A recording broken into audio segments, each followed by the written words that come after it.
Le lycée technique d'Abidjan. Il a été construit en 1959 et le poids de l'âge se ressent sur les bâtiments et les salles d'apprentissage. Le lycée technique et le lycée professionnel et commercial de Yopougon affichent également un tel niveau de vétusté, de quoi susciter pour ces trois centres un plan d'urgence de rénovation et de rééquipement initié par l'État.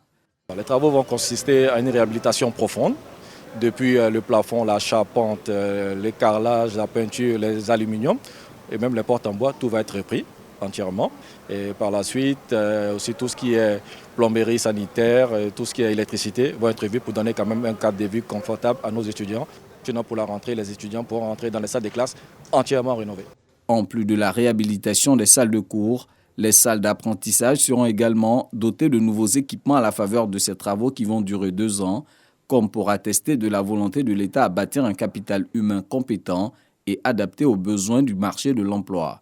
Il s'agira, à mon sens, d'avoir les établissements les mieux tenus, des établissements qui attirent et qui inspirent aussi confiance. Et il faut mettre les enseignants dans de bonnes conditions de travail, d'apprentissage. L'idée, c'est progressivement d'avoir la réhabilitation de tout le dispositif existant actuellement et de voir aussi avec l'appui de l'État et de nos partenaires comment nous allons reconstruire encore des lycées techniques et professionnels dans les différentes régions du pays. Outre Abidjan, ce vent de rénovation va aussi s'étendre aux établissements d'enseignement technique et professionnel de l'intérieur du pays. Dans l'ensemble, ce vaste programme de modernisation va coûter 36 milliards de francs CFA à l'État.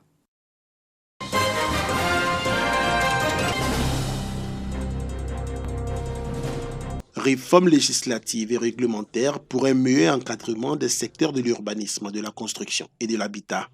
C'est le principal thème qui a sanctionné cette journée intense de formation et d'information. À tour de rôle, les directions du domaine urbain, de la simplification et de la sécurisation des actes, ainsi que celles des affaires juridiques et du contentieux, ont expliqué à la presse les réformes entreprises par le ministère. On a appris beaucoup de choses. D'abord pour nous journalistes, ça nous permet justement de mieux appréhender la question justement des conflits fonciers qu'on est amené à gérer justement dans le cadre de l'exercice de notre métier. Dans le cadre de la formation, on s'est rendu compte que pour la construction d'un immeuble, il y a plusieurs acteurs qui rentrent en ligne de compte.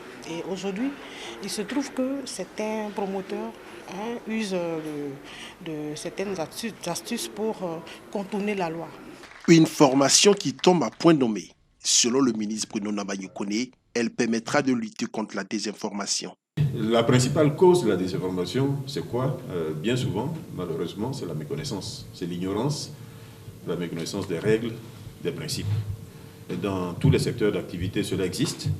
Et dans le nôtre, cela est aggravé, j'insiste bien sur le terme aggravé, par la méconnaissance des règles et par la technicité des sujets qui sont traités. Le ministre de la Construction a par ailleurs appelé les performances réalisées à la tête de son ministère depuis sa nomination. Il a égrené plusieurs projets dont le bail à usage d'habitation ainsi que l'accroissement des ACD signés.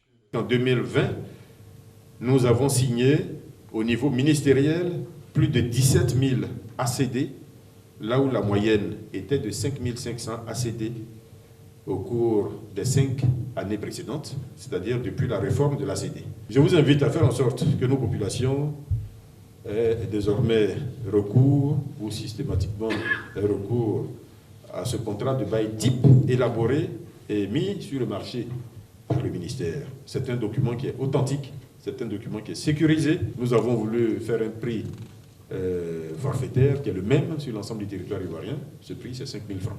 Cette session de formation a enregistré la participation d'une quarantaine de journalistes. Comme l'a précisé les initiateurs, elle entre dans le cadre d'une vaste campagne de communication auprès des populations.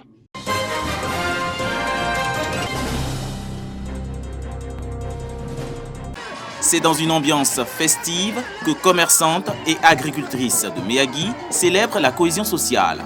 Bénéficiaires du Fonds d'appui aux femmes de Côte d'Ivoire, FAFSI, ces femmes veulent promouvoir par cette action les valeurs de paix et de solidarité dans cette localité. Pour ces opératrices économiques, le développement de Méagui passe par l'union des fils et filles de la municipalité. Vu l'actualité, inviter les autres sœurs pour que vraiment nous vivons la cohésion, la paix tant recherchée, parce que sans la paix, en tout cas, il n'y a pas de développement. Les autorités administratives de la ville saluent et encouragent l'initiative de ces femmes entreprenantes. La Côte d'Ivoire est dans une nouvelle dynamique de réconciliation. C'est d'être solidaire entre vous. C'est à ce prix que vous allez avoir des financements pour mener à bien vos activités. Les 100 femmes bénéficiaires du projet présidentiel FAFSI à Méagui ont remercié la première dame Dominique Ouattara et s'engagent à étendre la promotion de la paix aux autres villes de la région de l'Anawa.